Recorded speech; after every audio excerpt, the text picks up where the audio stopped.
मीडियामुळे ते मला वाटतं महाराष्ट्रभर गेलं, लोकांपर्यंत गेलंय, मला वाटतं कदाचित एकनाथजी शिंदेपर्यंत पण गेलं असेल.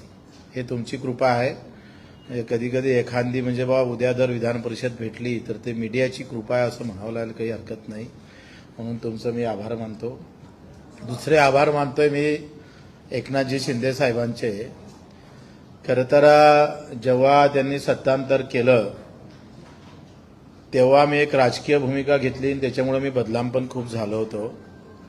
आणि त्या सगळ्या राजकीय भूमिकेमुळे दिव्यांग मंत्रालय मला भेटलं, म्हणजे महाराष्ट्राला भेटलं, देशातलं पहिलं दिव्यांग मंत्रालय.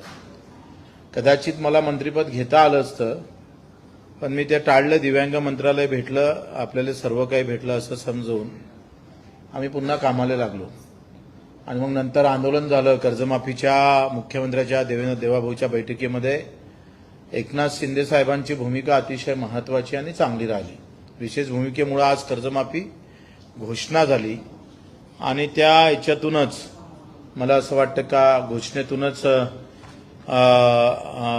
आम्हाला त्या आंदोलनाला यश पण भेटलेलं आहे. त्याच्यातही शिंदे साहेबांची मोठी एकंदरीत त्यांची भूमिका महत्वाची राहिली आहे.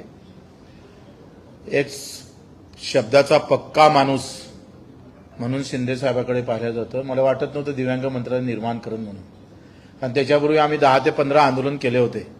15 आंदोलनात पहिली मागणी दिव्यांग मंत्रालय होती, पण ते झाली नव्हती. पण देशात कुठं दिव्यांग मंत्रालय नाही, इथं कसं होईल, मला त्या आश्चर्याचा झटकाच होता.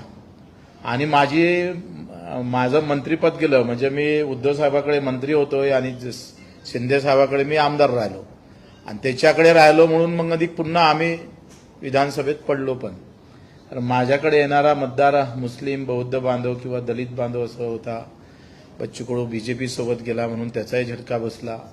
मधात जरांगे साहेब होते. ह्या सगळ्या घोटाळ्यामध्ये मी सुद्धा 30-40 सीटा उभ्या केल्या आणि त्याच्यात आमचा हा सगळा पराजय झाला. पण आम्ही थकलो नाही. वर्षभरात मला असं वाटतं मी 2 वेळा उपोषण केले वर्षभरात. 3 दिवस, नंतर 7 दिवस, 500 किलोमीटर पायी चाललो, 350 सभा महाराष्ट्रभर घेतल्या. आणि या सगळ्यानंतर कर्जमाफी, नागपूरच्या मोठ्या आंदोलनानंतर कर्जमाफीचा एक धागा गवसला आणि कर्जमाफीपर्यंत समोर गेलो. त्याच्यामध्ये दिव्यांगाचे 2,500 रुपये आपण वाढवले. 600 रुपयाच्या महिन्याची लढाई बच्चू कडू आणि आमच्या दिव्यांग बांधवाच्या ताकदीमुळं ती 2,500 पर्यंत नेली. दिव्यांग मंत्रालय स्थापित झालंच. 185 शासन निर्णय आपण काढले. म्हणजे चळवळ काय काम करतं हे आपण अख्ख्या महाराष्ट्राला आपण दाखवून दिली का मंत्रिपदापेक्षाही चळवळ किती महत्वाची असते. आणि त्याच्यातून आपण 182 शासन निर्णय काढले. या सगळ्यामध्ये 2,500 रुपये मानधन, कर्जमाफी, एका वर्षातली आमदार नसतानाची कामगिरी आहे बरं आमची. नंतर भूमीन, म्हणजे याच्यामध्ये देवाभाऊला खरं तर आभार मानावं लागेल.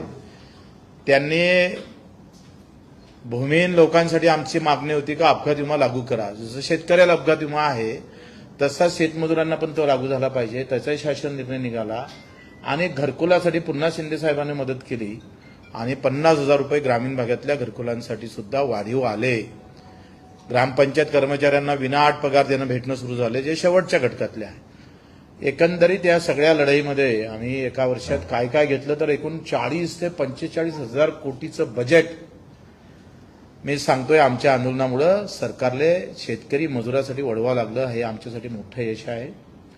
आणि हे सगळं असताना मला असं समजलंय मीडियाच्या माध्यमातून का बच्चू कडूची वर्णी लागणार आणि ते विधान परिषदेवर आमदार होणार. आता मी काही एका जातीचा माणूस नाही, एका धर्माचा नाही, एका झेंड्याचा नाही, एका रंगाचा नाही. मी शेतकरी, शेतमजूर, दिव्यांगाचा आवाज उठवणारा एक कार्यकर्ता आहे. कदाचित शिंदे साहेबांना हा निर्णय घेतला तर दिव्यांगाचा, शेतकऱ्याचा, मजुरांचा सन्मान होईल. आणि बगर जातीचे माणसं कोणी घेत नाही. तुम्हाला माहित आहे आजकालचं राजकारण विकासापेक्षा जाती धर्मावर आहे. लोक मेंढरासारखे जातात जाती धर्माच्या नावावर. आम्ही मुद्द्याची लढाई लढणारे माणसं आहे. कदाचित आमचा विचार झाला तर आमचे काही मुद्दे आहेत. आम्ही आमदारकीसाठी जाणार का, तर बिलकुल नाही. आमचे मुद्दे आहे का जे काही दिव्यांगाचे उर्वरित प्रश्न आहे त्याला लगेच कुठेतरी आम्ही पाहतो पूर्तता झाली पाहिजे. त्यांची कर्जमाफी आहे, दिव्यांग बांधवाची पगाराची वाढ आहे, इतर काही महत्वाच्या घरकुलाचे मुद्दे आहे. दुसरा, पेरणी ते कापणीपर्यंत सगळी कामे एमआरजीएस मधून झाली पाहिजे. शेतकऱ्याचा मुद्दा आहे, हमी भावाचा आहे. हमी भावासाठी शिंदे साहेबांना उद्या जर विचार केला आमचा, तर आमचाही प्रस्ताव आहे, त्यांचाच थोडा प्रस्ताव. आम्ही काय म्हणते, पदासोबत युती करणारे लोक नाही आहे. पदासाठी किंवा निवडणुकीसाठी युती करणारा बच्चू कडू नाही आहे. ते इतर पक्ष करतात युती, म्हणजे निवडणुका आल्या का यांच्या युत्या होतात. बच्चू कडूची जी काही युती आहे ती मुद्द्यासोबत असेल. मुद्दा असेल तरच मग आम्ही समोर